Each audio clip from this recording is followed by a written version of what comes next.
All right, let's get right into it. Today, we are pulling back the curtain on the dense, psychological, and, let's be honest, brutal world of the Obsidian Saga. We're going to deconstruct a story that's built on fractured minds, corporate gods, and the absolutely terrifying idea that your soul, your very consciousness, can be hacked. Everything, and I mean everything in this saga, comes back to this one single question, and it is just laced with venom. This isn't just some philosophical thought experiment. No, in this world, the tech exists to literally steal trauma, and that choice between a painful reality and a beautiful, comfortable delusion, that choice is everything.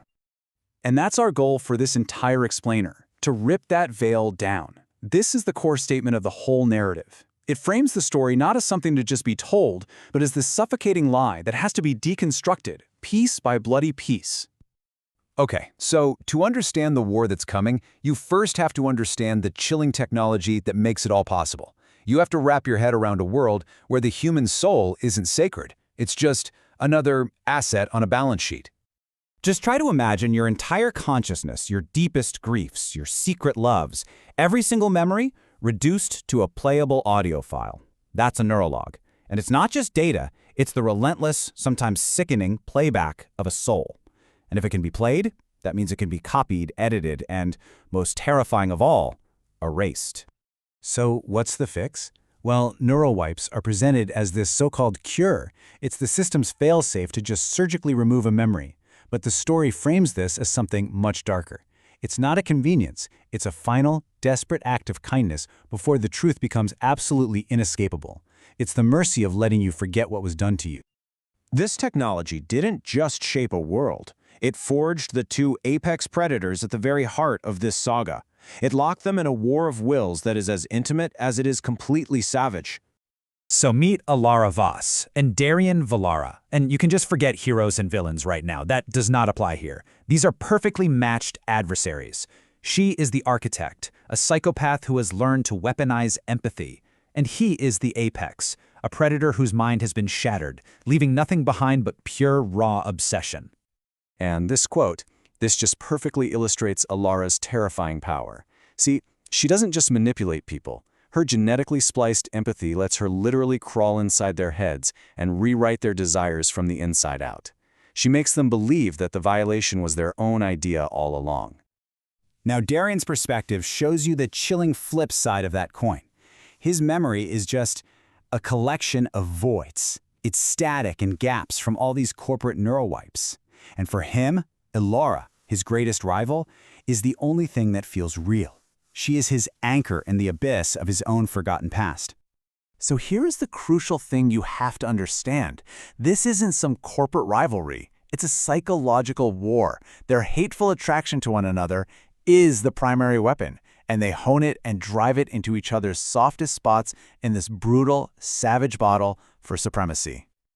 But what happens when the entire foundation of their war, their rivalry, their empires, their very identities, what if it was all built on a single, suffocating lie that was engineered before they were even born? You see this number, $8 billion. That wasn't a market crash. It wasn't a hostile takeover. That is the cost of a single, sickening revelation coming to light, a truth that completely recontextualized their entire existence. And there it is. The seismic truth. Alara and Darian, they aren't just rivals locked in some fatal attraction. They are brother and sister. They were never self-made titans of industry. They were engineered assets, proprietary systems owned by a shadowy corporation called the Helix Syndicate. So, to really get what's going on in their war, you have to understand the symbolic language of this universe. The whole story is built on three key elements that are less like motifs and more like, well, more like laws of physics. You see, these aren't just colors, they're destinies. Their entire story is a battle over their violent, corrupted crimson memories, only for them to discover the cold, unbearable sapphire truth of where they came from. And out of that wreckage, they have to forge a new, sharp, and dangerous obsidian identity, one that's strong enough to survive what they've become. And the blueprint for that forced identity, the original sin itself, it's all laid bare in the Syndicate's own secret files. Buried deep in a corrupted archive is the horrifying design for the weapons they created, and for the war they always intended for them to fight. This recovered designation file, it just lays it all out in the open. You've got Alara, AO1, the architect. You've got Darien, AO2, the apex. But then you see it. They weren't just a pair. They were part of a series. The discovery of AO3, a ghost in the machine, it reframes everything. This is no longer a duel.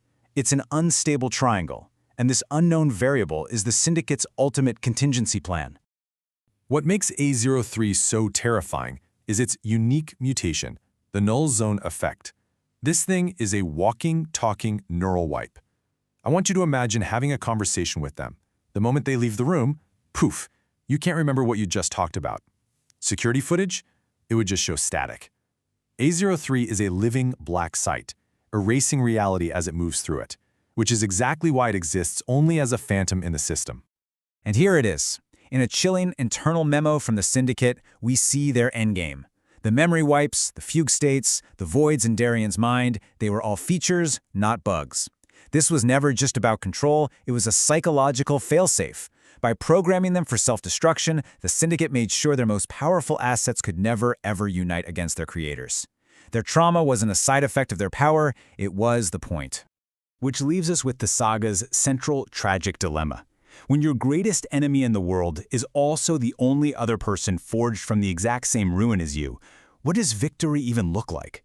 Who can possibly win a war when you are both destined to lose?